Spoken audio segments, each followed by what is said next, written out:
uma criança, adolescente estiver ali, ele vai crescer um homem, uma mulher que vai levar a palavra, e aqui eu fui forjado. E para mim é um motivo assim, eu falo de coração, com alegria no meu coração em poder estar aqui.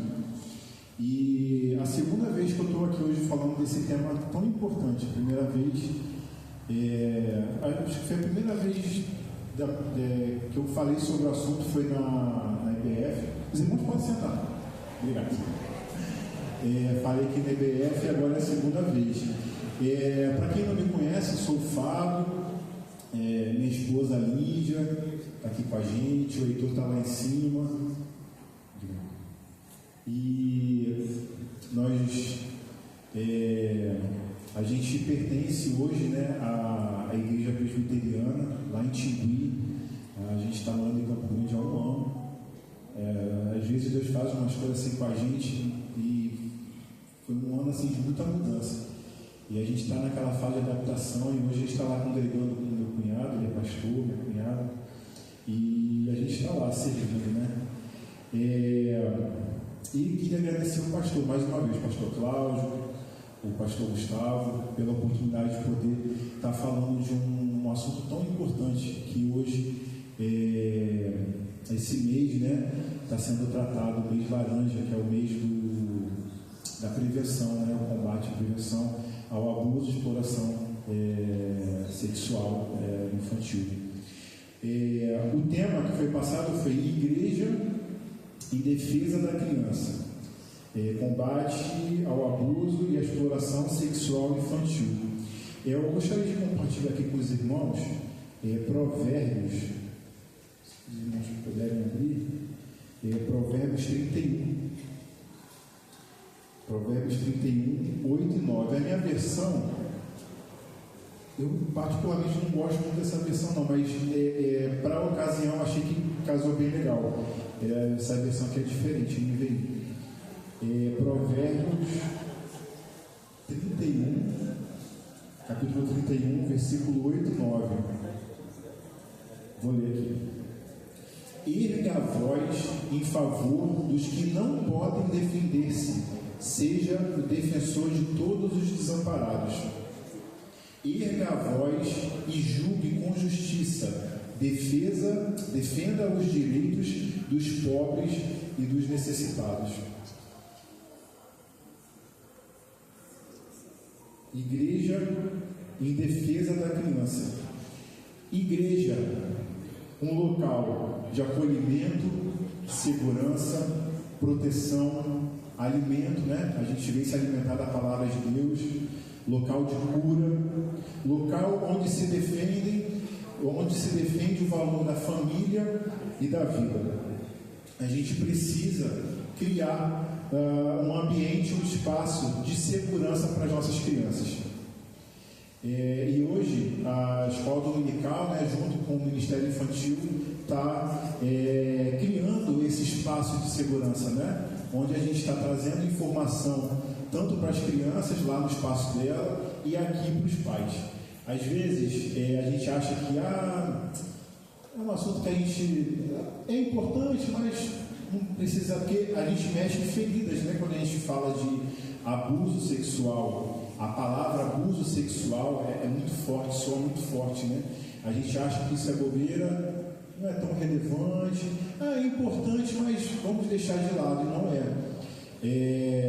Esse ano está completando 25 anos desse movimento laranja.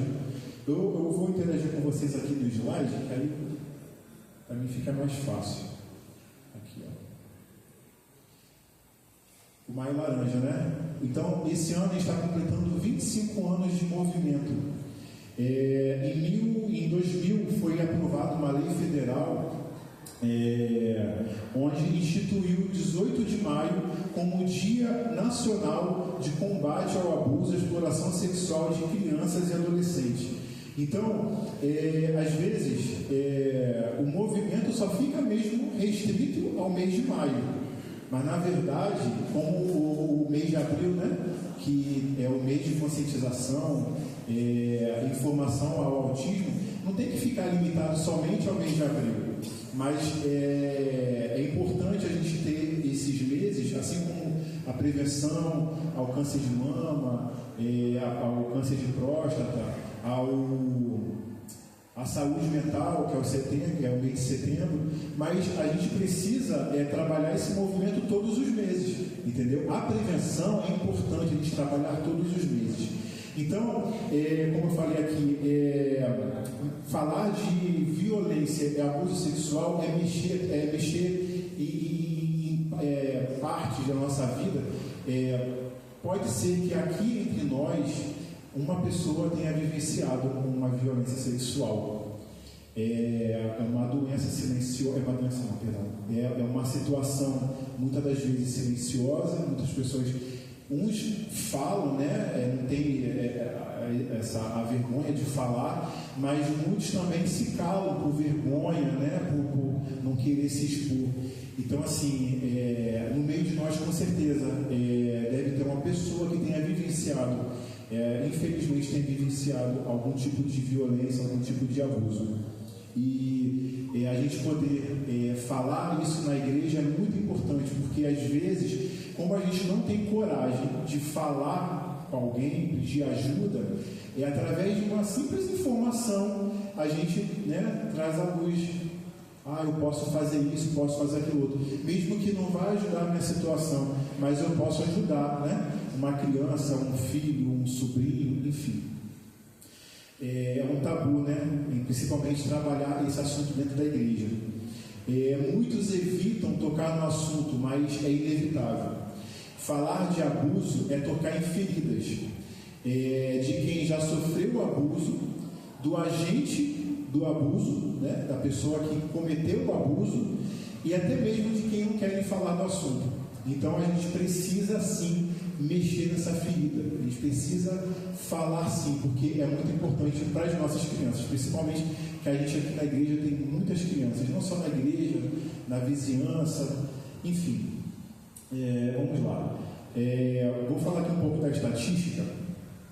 No Brasil, essa estatística aqui eu vi pelo Ministério dos Direitos Humanos.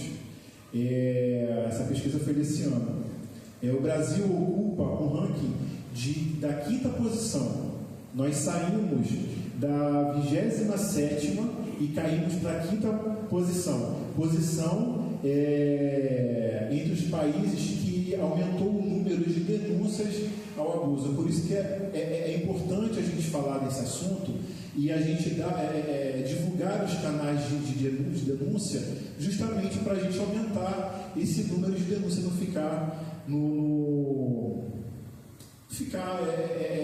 evitar com que aconteça a violência, né? 13 crianças e adolescentes são vítimas de algum tipo de violência sexual, física, psicológica, a cada hora. 1 a cada 5 crianças sofreu algum tipo de violência sexual durante a infância. Então aqui a gente vai falar um pouco sobre esses assuntos aqui, né? O que é abuso sexual, quais são os tipos de abuso, como se manifesta o abuso, os sinais que podem identificar o abuso, consequências do abuso, como combater e prevenir o abuso e a violência sexual e como denunciar. Tem 3 frases que eu gosto sempre de falar, de ressaltar, que surtem um efeito. Uma dessas frases, lá na CPAD, ela tem uma amiga nossa, uma preletora, Tia Jo, que ela fala muito, o coração essa frase não é dela, mas fala assim, o coração de uma criança é de quem chegar primeiro. O que a igreja, o que a DCM está fazendo hoje aqui com as crianças, lá na salinha dela, a gente está chegando primeiro no coração dessas crianças. O coração de uma criança é de quem chegar primeiro. Se a gente não chegar com a palavra de Deus, né? Quem vai chegar primeiro no coração dessa criança? Pode ser o tráfico, pode ser um abusador. Então, a gente precisa sim se importar de trazer a palavra, de trazer informação para as nossas crianças, porque vai surtir efeito lá na frente. Uma outra frase é essa aqui, essa aqui é a terceira. Vamos lá. A criança com uma infância saudável cresce um adulto saudável e forte. Como é que é esse adulto que sofreu a violência lá atrás? Às vezes a gente vê um adulto meio problemático, ele é problemático, ele é assim, ele é assado, mas ninguém sabe o que esse adulto passou lá atrás, o que ele sofreu lá atrás. Qual foi? Às vezes ele sofreu algum tipo de violência, não violência sexual em si, mas uma violência psicológica, sofria agressões, né, com seus pais. Então a gente precisa ter um olhar mais humanizado a esse adulto meio problemático. A gente também não precisa passar a mão, não quer dizer que a gente precisa passar a mão na cabeça sempre, entendeu? Mas sempre analisar. E a criança com uma infância conturbada, tendo a sua intimidade violada, como será esse adulto? Para a gente refletir. Então, vamos falar aqui resumidamente o que é abuso sexual. É quando um adulto envolve, um adulto ou um adolescente, né, envolve uma criança em alguma atividade sexual, seja forçada ou através da sedução, com o objetivo de obter prazer e gratificação sexual. Esta situação está presente em todos os meios socioeconômico, religioso, étnico e cultural. Então, assim, não tem classe. Pode ser rico, pode ser pobre, pode ser lá no quilombola, pode ser lá, sabe? Pode ser lá no norte, pode ser no sul, pode ser dentro da igreja, num lar familiar, num lar evangélico, num lar cristão, num lar católico, enfim. Ele está presente em todos,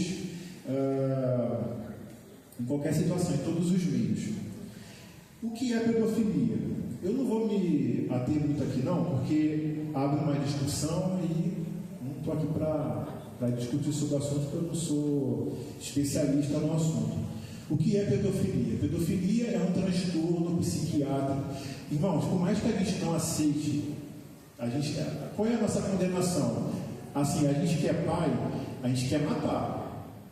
Deus o livre e guarde, né? Um filho nosso passar por uma situação dessa. Qual é a primeira atitude nossa? É querer matar. É normal a gente pensar assim, né? Mas existe uma classificação internacional de doença, que é o CID, inclusive já temos uma classificação atualizada, que é o CID-11, que fala que a pedofilia é um transtorno psiquiátrico, ou seja, ela é uma patologia. Mas hoje, nessa classificação, do CID-11, ele fala que o pedófilo é um doente, né? Tem um transtorno psiquiátrico, mas só que a classificação não fala somente em si a doença, ele fala da pena, que é um crime, entendeu? Aí eu não vou entrar aqui em detalhe, mas assim, o abusador é quem comete a violência, ou seja, existe o pedófilo, mas ele não comete o crime em sentir atração pela criança. Crime é quando ele pensa e age com a violência, mas eu não vou entrar aqui nesse mérito não. A pedofilia é crime, ele está no Código Penal, né, no artigo 217, e também ele está no Estatuto da Criança e Adolescente, no ECA. Nós temos dois tipos de abuso sexual. Nós temos com o toque físico e sem o toque físico. Os tipos de abuso sexual com toque físico são beijos, carícias, sexo oral, sexo anal, penetração. Isso aí é o abuso sexual com toque físico, com contato físico. Sem toque físico é o assédio, cantadas obscenas, exibicionismo, voyeurismo e participação com fotos. Tudo isso também, lá no Código Penal, tem todas essas... tipificação. Pedro, eu quero advogado aqui, eu fui advogado. Mas, enfim, já é advogado? Já está falando? Não, né? Mas, enfim, em breve. Então, assim, a gente classifica esses dois tipos de abuso sexual. Às vezes a gente acha que abuso sexual não é só quando existe o contato físico, né? Quando o pedófilo, né, ele alicia uma criança, um adolescente, não. Quando ele insinua alguma coisa, que leve para o lado sexual, ele está cometendo um tipo de abuso, entendeu? Como se manifesta o abuso sexual? Júlia, acho que é melhor você me ajudar. Volta atrás, por favor, volta mais. Então, ele tem dois contextos, né? Onde se manifesta o abuso sexual. Nós temos dois contextos. Nós temos o contexto intrafamiliar e extrafamiliar. Deixa eu só falar aqui um dado que eu esqueci. 95% dos casos de abuso sexual são cometidos por pessoas conhecidas das crianças. E 60% delas, a participação de pessoas do próprio grupo familiar. Então, está aqui inserido nesse contexto aqui, entendeu? Extrafamiliar e intrafamiliar. Extrafamiliar, ele está fora do meio da família, entendeu? Da criança. Tenha muita intimidade, né, com essa criança. Pode ser vizinhos, médicos, amigos dos pais e até mesmo pessoas desconhecidas. Eu ouvi um relato no evento. A gente tem que tomar muito cuidado com as crianças quando a gente vai para o hospital. Não só com as crianças. Teve um caso há pouco tempo com uma mulher que sofreu, ela foi abusada. A mulher estava internada, ele colocou as suas partes íntimas no rosto da mulher e depois chegou às vias de fato. Então, assim, a gente precisa tomar cuidado. E teve um relato de um pediatra abusou de um bebê. Ele aliciou esse bebê, pegou o bebê e colocou lá nas partes íntimas. Então, assim, a gente precisa tomar cuidado com as nossas crianças. Porque é bebê, até mesmo a babá, que toma conta dos nossos filhos também, ela pode cometer um ato de violência com a criança. Então, a gente precisa estar atento também que os bebês também podem sofrer abuso. Intrafamiliar envolve pessoas próximas da família, né, da criança. Aí tem um grau de parentesco maior, que são pais, mães, irmãos, parentes, avós, padrastos e madrastas. Infelizmente, na minha família teve um caso de abuso sexual. Um primo abusou de um outro primo meu. Então, assim, foi uma coisa por muito tempo velada, veio à tona, mas assim, com muita descrição, entendeu? Porque quando isso acontece por muitos anos, quando a pessoa traz à tona, tem que tomar muito cuidado, porque isso envolve muita coisa, entendeu? Então, infelizmente, todos nós estamos propensos a passar por isso, entendeu? Pode passar, Júlia, por favor. Eu vou sinalizar aqui 9 sinais de alertas que podem indicar abuso sexual. O primeiro, assim, isso aqui é só uma pincelada, irmãos. Isso aqui é só uma pincelada. Esse tipo de trabalho que a gente faz nas igrejas nos ajuda a treinar mais o nosso olhar para determinadas coisas. Como nós temos muitas crianças na igreja, às vezes a criança ela vai para o banheiro, né? E às vezes o diácono ficar ali tomando conta é muita coisa. Claro que os pais têm que ficar mais atentos aos filhos, mas não é porque a gente está no local, né, onde se pega a palavra, a gente está no local seguro, né? Mas não quer dizer que a gente não tenha um pedófilo entre nós. A gente tem um entre e sai de pessoas. Então, assim, a gente precisa ter um olhar mais treinado a isso, entendeu? Maldar mais as coisas, ter um olhar mais treinado para isso. Não é que a gente tem que viver tudo é abuso, tudo pode, essa criança vai ser abuso. Não é assim. A gente não tem que ser uma pessoa habitolada, sabe? Esqueci a palavra. Mas a gente precisa ter um olhar mais, maldar um pouco, sabe? Uma dose maldar um pouco. Olhar clínico. É um olhar mais clínico. Quando a gente vê que tem uma criança indo para o banheiro e você vê que tem um adulto ou um adolescente indo atrás, você vê que já não é a primeira vez, tem alguma coisa de errado. Vou falar um outro assunto mais para frente. Então, o primeiro sinal é o quê? Mudança de comportamento. A gente tem que estar sempre atento aos nossos, principalmente aos nossos filhos, né? Que a gente está lendo todo dia. Eu conheço o Heitor. Eu sei que quando ele está mentindo, eu sei quando ele está falando a verdade, eu sei quando ele está de sem vergonhice. Então a gente conhece os nossos filhos. A gente sabe quando ele tem que dar um calor, eu estou doente, quero ir para a escola hoje. A gente sabe quando de fato ele está doente, quando ele não quer ir para a escola. Mas um desses sinais é o quê? Mudança de comportamento. Mudança no padrão de comportamento da criança, com uma alteração de humor entre o retraimento e extroversão. Agressividade repentina, vergonha excessiva, medo e pânico. A gente vê muito isso quando a criança vai vamos para casa da vovó. Aí a criança, não quero muito não. Mas por que não quero? Quando você vê que tem alguma coisa que está fora do normal, não quero ir para a escola. Do nada a criança muda. Entendeu? Não quer ir para a escola, não quer ir para a igreja, não quer ir para... Quando fala que vai para a casa de um fulano de tal, quando você vê que tem alguma... É um sinal de que tem alguma coisa que não está normal. Então a gente precisa estar atento a isso. Então, essa mudança de comportamento são indícios de que alguma coisa está acontecendo. Não que seja o abuso por si só, mas por outros motivos, bullying, enfim, na escola, né? 2. Proximidades excessivas. O abusador muitas vezes manipula emocionalmente a criança, que não percebe que está sendo vítima e com isso costuma ganhar a confiança. Essa proximidade excessiva do abusador também tem um outro lado.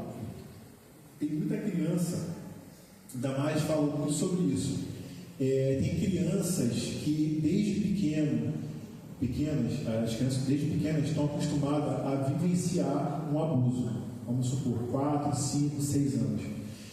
Tem criança que ela sente, como ela está tendo a sua sexualidade violada, tudo altera. Então tem criança que ela tem o desejo de estar próximo desse abusador. Isso também é um sinal que a gente precisa estar atento, porque fulano está muito assim, gosta muito de estar próximo desse adulto. A gente tem que confundir, às vezes a criança gosta de um tio, de uma tia, mas assim, a gente precisa estar mais atento. Mas por que está muito próximo dessa criança? Essa criança está muito próxima desse adulto. Por que esse interesse tão assim, repentino, de estar junto, de estar próximo? Então a gente precisa estar atento a isso. Terceiro, comportamento infantil repentino. Às vezes a criança tem a fase da criança, né?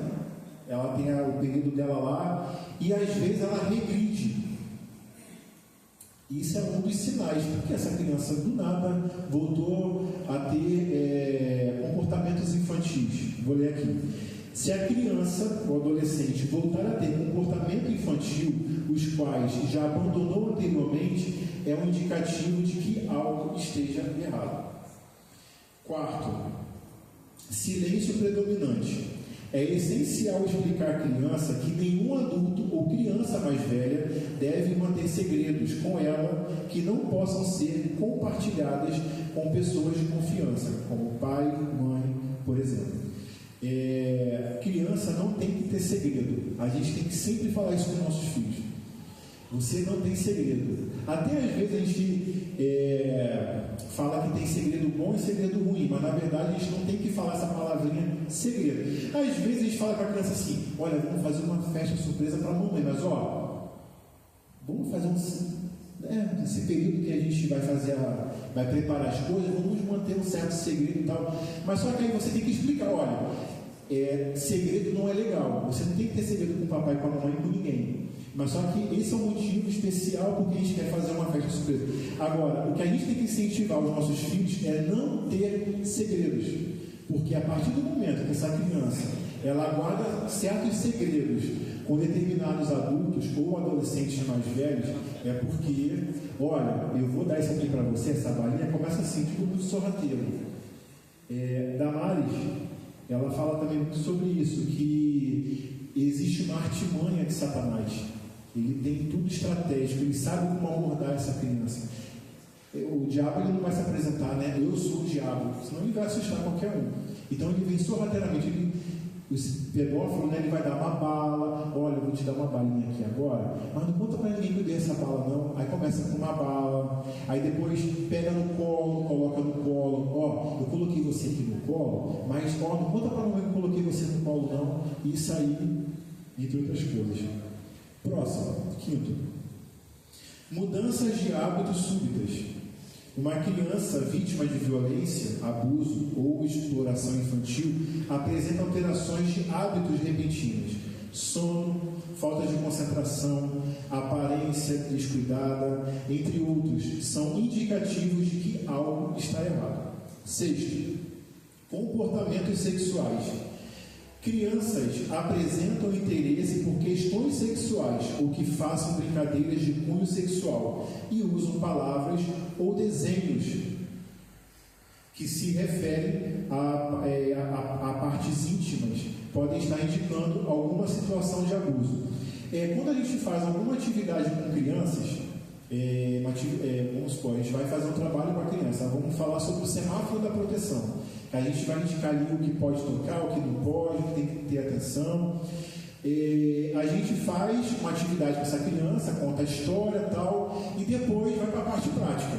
A gente vai fazer uma atividade, um desenho. Na psicologia, existe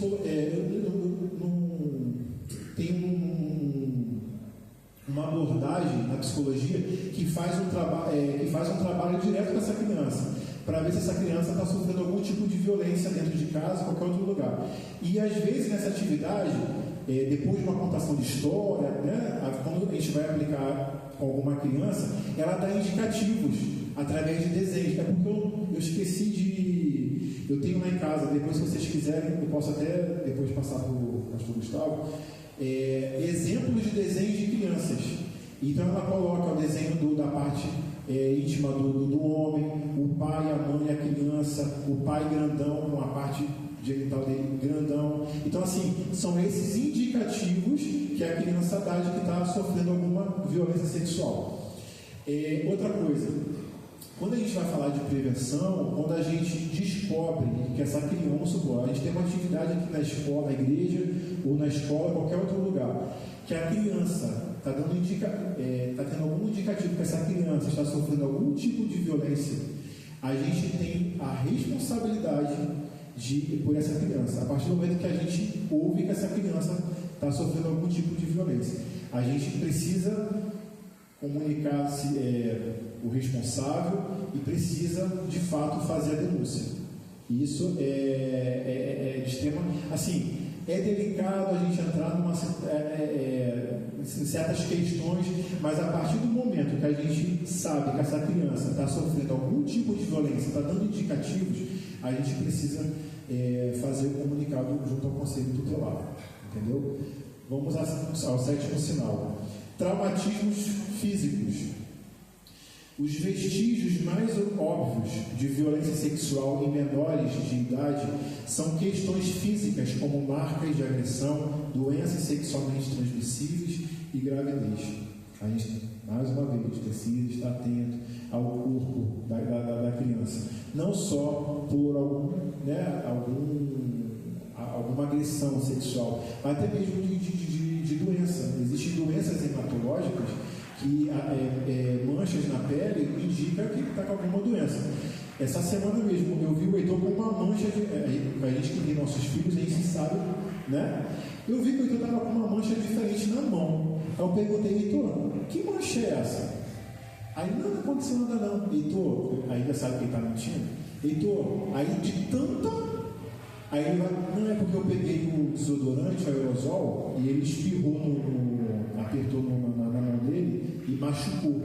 Então assim, a gente precisa forçar uma certa barra e insistir sim. Aconteceu alguma coisa? O que houve? O que a gente machucou? O que foi? Entendeu? Então a gente precisa estar atento. Oitavo sinal. Enfermidades psicossomáticas. problemas de saúde sem aparentar causa clínica, como dor de cabeça, erupções na pele, vômitos, dificuldades digestivas, que na realidade tem fundo psicológico e emocional. Aí tá, tem a criança que sofreu abuso desde lá do início da sua idade, dos 4 a 5 anos, que ela teve a sua sexualidade violada, ela está acostumada a ter relações sexuais, a sexualidade dela está aflorada, então para ela está normal. E tem a criança que sofreu a violência em si, tipo, teve um trauma que faz essa criança ter vômitos, dores de cabeça constantes, entendeu? Quando, às vezes, a criança dá muito sinal, quando vê o adulto que o abusou, tem sensação de desmaio, de vômito. Então, isso aí são um dos sinais. Nono sinal e último: queda no rendimento escolar. Observar a queda injustificada na frequência escolar ou baixo rendimento causado por dificuldades de concentração e aprendizagem. Gente, o abuso na criança, no adolescente, devasta esse adulto lá no futuro. Ele faz um rebuliço na vida desse adulto, dessa criança, de uma tal forma que, se não tiver a misericórdia de Deus na vida dessa criança, irmãos, só Deus mesmo. Deus, ele tem poder para curar, Deus tem poder, mas só Deus mesmo. Então, a gente precisa continuar falando desse assunto, a gente precisa continuar dando instruções às nossas crianças, saber dar empoderamento, ela saber do corpo dela, o que pode tocar, o que não pode tocar, o que pode, o que não pode. Ela precisa ter esse entendimento de que quando chegar um adulto para ela e ela falar assim: não, você não pode tocar aqui porque isso aqui é minha parte íntima, você não pode me dar um abraço assim porque está errado. É ensinar essa criança a contar para o seu pai: olha, pai, fulano fez isso, aquilo comigo, entendeu? Dar coragem para essa criança, porque o abuso em si faz essa criança dar passos para trás, e quando dá passos para trás, ela torna-se uma criança, um adulto, um adolescente covarde e que não sabe se defender. Isso é muito sério. Próximo. Desculpa se eu estou um pouco rápido e preocupado com a hora, 11h16. Crianças e adolescentes podem ser afetados de diferentes formas e os sinais apresentados variam muito, desde a ausência de sintomas até a manifestação de diversos problemas, de sérios problemas físicos, emocionais e sociais. O resultado do abuso pode surgir a curto e a longo prazo, com formas diferenciadas, de acordo com a idade da vítima. Entendeu? Em alguns casos, as crianças apresentam uma certa rejeição ao abusador. Então, nós temos 2 tipos de consequências do abuso, né? Consequências físicas e consequências psicológicas. Vou citar aqui algumas consequências físicas: lesões em geral, eu tinha dito, né? Hematomas, lesões genitais, lesões anais, gestação, doença sexualmente transmissível. Psicológica: agressividade, condutas sexuais inadequadas, dificuldades nos relacionamentos interpessoais, de ligação afetiva e amorosa. Principalmente a menina, quando ela sofre um abuso, né, de um homem, ela tem dificuldades, né, mesmo de ter estabelecer um relacionamento com o homem, entendeu?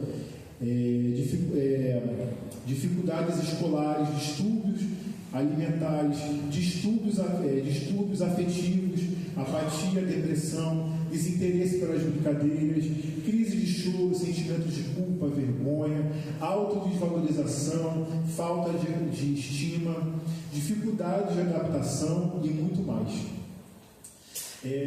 Pode passar o próximo, por favor. O perfil do abusador. Abusar sexualmente de uma criança ou adolescente não é um atributo exclusivo de jovens e adultos do sexo masculino. Há muitas mulheres que também têm um papel de abusador, não só os homens, mulheres. Outra coisa, a gente tem que tomar muito cuidado com os adolescentes. Existem muitos adolescentes que também abusam. Esse meu primo, que abusou de um outro primo meu, era um adolescente que abusou de uma criança. Então, assim, a gente precisa estar atento. Minha mãe, quando a gente era criança, minha mãe ela ficava muito atenta assim, né? Quando a gente brincava na rua, ela não gostava que a gente brincava muito brincasse de pique-esconde na rua. Ela sempre ficava na rua, minha mãe era chata. Com toda a expressão assim, do modo bom da coisa, né? Ela toda hora, Fabiano, fala, toda hora gritava. Então ela estava sempre ali vendo a gente, professora, né? Essa coisa de professor, tem esse olhar de cuidado, né? Então a gente precisa estar atento com certas brincadeiras, porque o adolescente ele tem essa visão um pouco maldosa. Geralmente as pessoas, são pessoas acima de qualquer suspeita, não havendo aparentemente nada em seu comportamento que chame a atenção. Próximo. Muitas crianças e adolescentes não denunciam porque são ameaçadas e outras não denunciam porque têm vergonha. Muitos pais não denunciam porque geralmente a violação é feita por parentes e evita o escândalo. Muitos casos de abuso não vão adiante porque tem essa questão da vergonha. Tem casos aí, até mesmo dentro da igreja. Nós temos o exemplo da Damares Alves. Eu vou abrir aqui um parênteses. Eu trabalho, esse ano eu vou fazer 19 anos que eu trabalho na CPAD. E eu trabalho com eventos. Então, assim, entra evento, sai evento. Para mim era indiferente. Tipo assim, eu fazia o meu serviço. Lá dentro eles falam que nós somos missionários da página impressa. A gente, quando faz evento, nós somos missionários, está levando a palavra. Na minha cabeça isso não entrava. Eu era profissional, eu chegava, fazia meu serviço e acabou. Teve um dia que eu acredito que Deus ele marca encontros na nossa vida. E Deus marcou um encontro na minha vida. Né? Era um evento que eu não ia. Lá em Salvador eu estava de férias. Eu não ia, o diretor falou que eu não ia porque eu estava de férias. E acabou. A minha chefe me ligou e falou assim: Fábio, você vai para esse evento. Era um encontro de jovens lá na Bahia. E esse evento, a Damares, ela foi ministrar. Ela nem sabia quem era a Damares Alves. Ela ministrou. Irmãos, quando eu assisti a ministração dela, engraçado que quando eu entrei aqui na DCM, lá atrás, e eu cheguei a fazer um curso de teologia, era seminário de missões. E tinha uma professora chamada, era uma psicóloga. Não. Esqueci o nome dela. Não, o pastor Laurindo ministrava também esse curso. Esqueci o nome dela. Era uma psicóloga que ela era membro lá da Madureira, dali de Marechal Hermes. Esqueci o nome dela, estava com o nome dela aqui até hoje de manhã. E ela foi uma inspiração para mim. Eu falava assim, era aula de psicologia, alguma coisa de psicologia teológica. Francine, não é Francine, não. Esqueci o nome dela. Era uma matéria de psicologia. E eu fiquei apaixonado por psicologia. Aí até eu tive era 18 anos, eu não sabia o que era depressão. Irmãos, quando a gente fala de igreja, a gente fala de unidade. Aqui, eu tive amigos. Eu não sabia o que era depressão na minha vida. Eu sentia cheiro de morte. E eu falo com o coração cheio. Eu estava aqui, eu estava até ajudando no som, com o Christian, o Luciano. E a Lídia, ela estava com um livro do Max Lucado, Aliviando a Bagagem. Eu li esse livro, eu chorava. E ali eu soube o que é amizade. E a importância da igreja, irmãos, dos jovens, dos adolescentes, estarem unidos uns aos outros. Isso é muito importante. Então, depois que eu tive a aula, acho que era Francine o nome dela, não estou bem recordado, eu fiquei apaixonado, quero ser psicólogo, enfim, passaram-se muitos anos. A Damares, ela ministrou para aqueles jovens, irmãos, ela falou sobre prevenção ao abuso, falou sobre aborto, falou sobre um monte de coisa. No final, ela fez um apelo, e eu vi muitos jovens ali na frente, e eu comecei a chorar. E eu vi que a igreja tem pessoas doentes, e a gente não sabe. E aí eu imaginei quantos jovens estão precisando de ajuda, e às vezes eles não sabem como falar. E através de uma palestra simples, ela trouxe uma mensagem que foi assim de encontro à vida dessas pessoas, que foi assim, abriu muitas oportunidades, até mesmo de ela sair daquela situação. E ali eu olhei, eu falei, meu Deus, e foi quando eu abri os olhos e falei assim, meu Deus, eu posso ser como ela.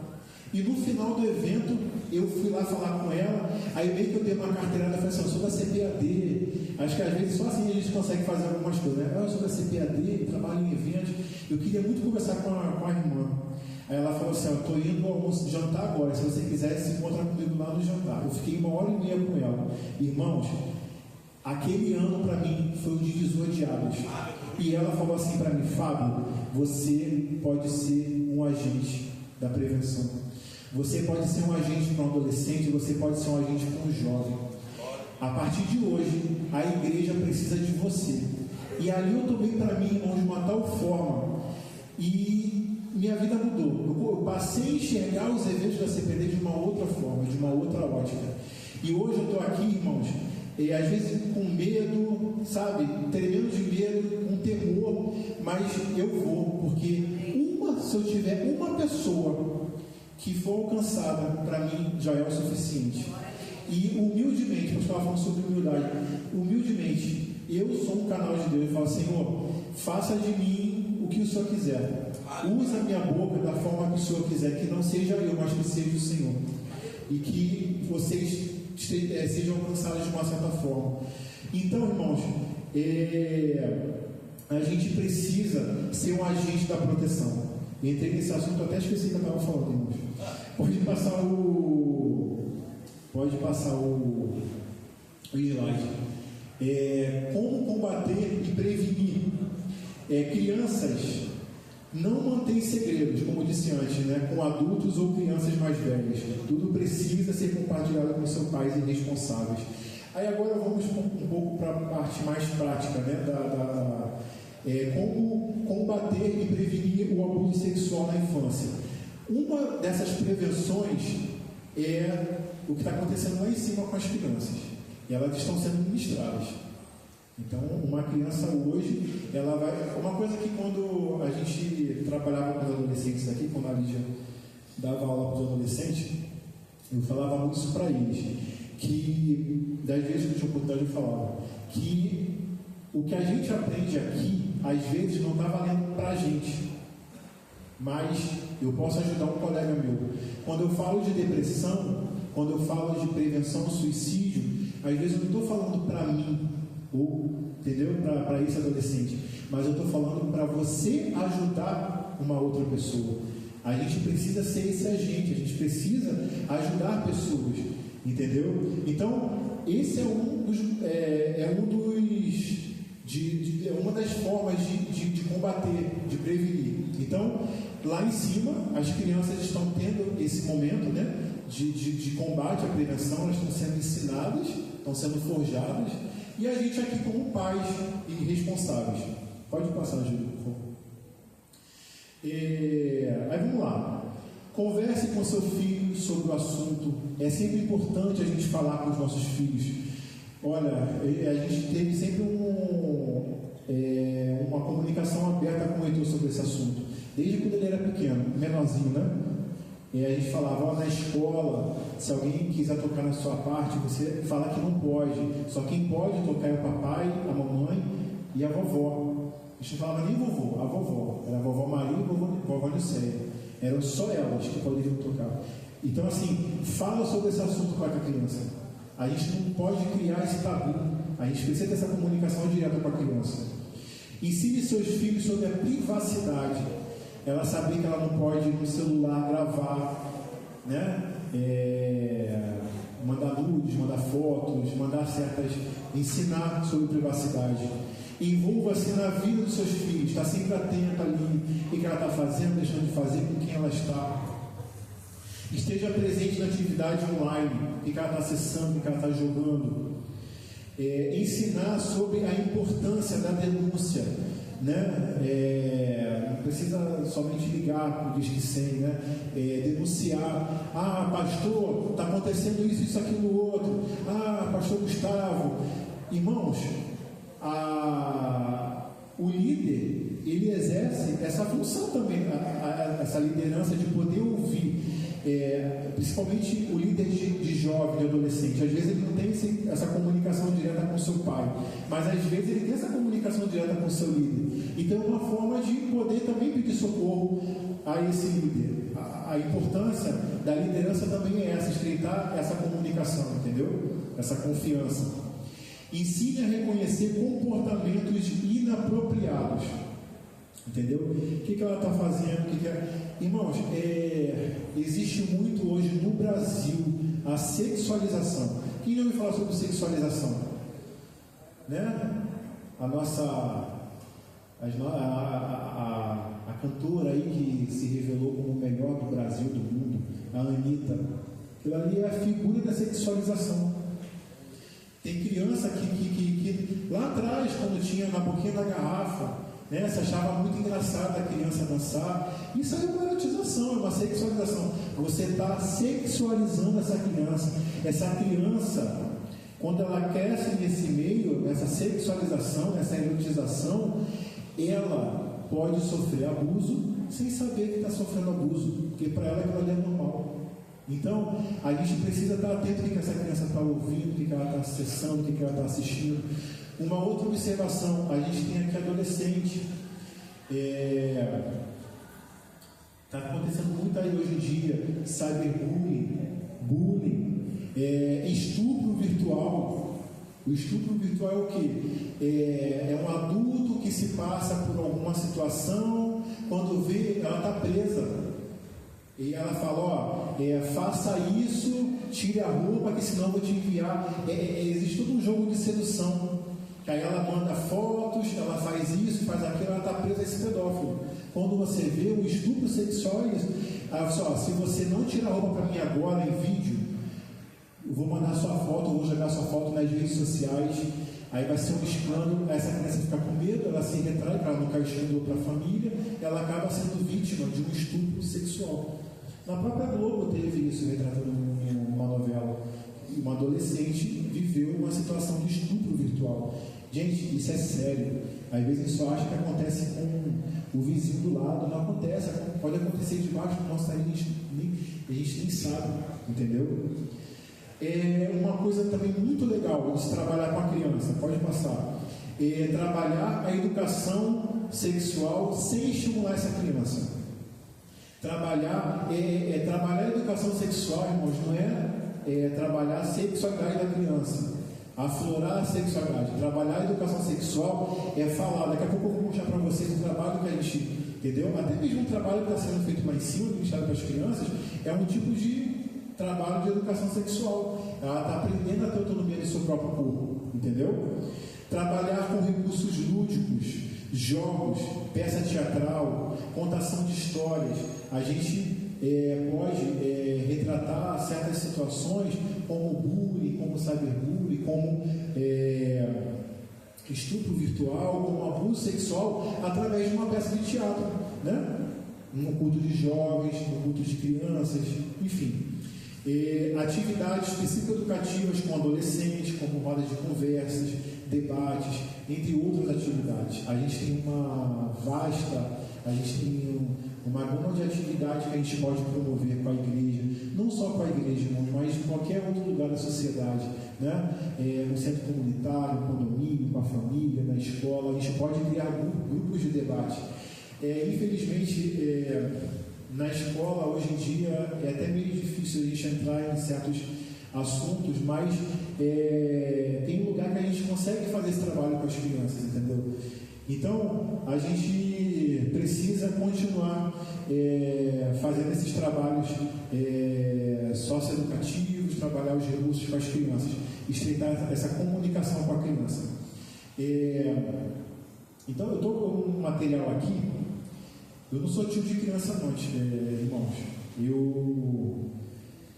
É um assunto que me interessa e a gente criou umas peças. A gente trabalha com personalização de brindes e a gente acabou criando um material pedagógico com recursos que a gente não estou vendendo, não, eu estou só mostrando meios de forma de a gente trabalhar com as crianças, entendeu? Isso aqui é com crianças, mas também tem materiais que a gente pode trabalhar com adolescentes, com jovens, enfim. Trabalhar a educação sexual para a criança, olha aqui, ó. Aqui, isso aqui é um tipo de trabalho que eu acho que lá em cima estão sendo trabalhadas as crianças, olha. Isso aqui é o toque do sim e o toque do não. Trabalha toda o semáforo da proteção, entendeu? A parte vermelha não pode tocar, a parte verde pode tocar, a parte amarela, atenção, entendeu? Tudo isso é de uma forma lúdica que a gente pode trabalhar com a criança. Geralmente, como é que faz? Faz uma contação de história, fala sobre, depois vem para os recursos, fala sobre o semáforo, sabe onde pode, onde não pode tocar, e depois